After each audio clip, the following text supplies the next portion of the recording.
والله صراحة هذه قصيدة في صدام حسين، يمكن أنا سويتها بعد وفاة صدام حسين بنص ساعة. ما أقول إني أول شاعر، بس أحس إني أول شاعر سوى صدام. فأقول جفت صحفنا وانتهى حبر الأقلام، واستفحل الجاني بطيشه وغيه.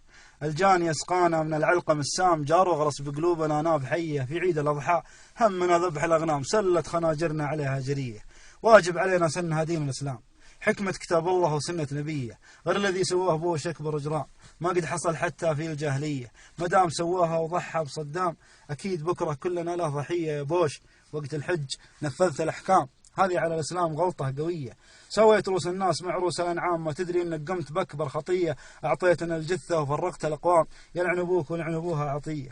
شربكتنا في بعض عدوان وخصام، مات الضمير وطاحت المعنوية. يا مسلمين احنا غرقنا بالهيام، تكفون يا عربان ما هي بهية.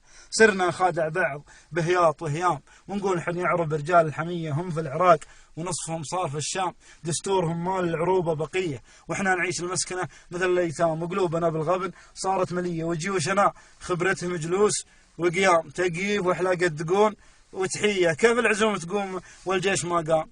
ومالنا في القوة العسكرية، مفروض نقطعهم من بداية العام.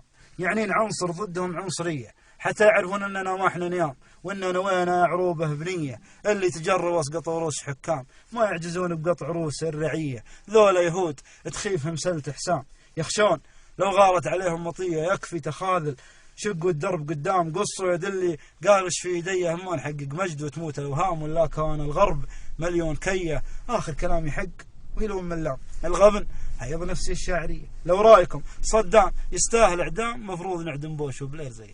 صح لسانك.